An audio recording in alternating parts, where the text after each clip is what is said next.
How to fix Facebook not sending code to email.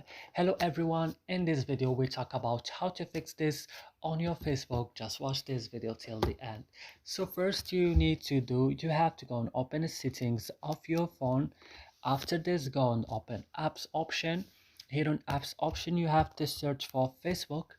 Open Facebook right now when scroll down and click on storage. Here on storage, guys, go to clear data, click OK, and go back, click on force stop here on the last button in this screen. And now what you should do, you have to go and turn on your airplane mode and turn off it, and after this your problem will be solved. So I hope this video is helpful for you. Don't forget to like, subscribe in our channel. See you in another video.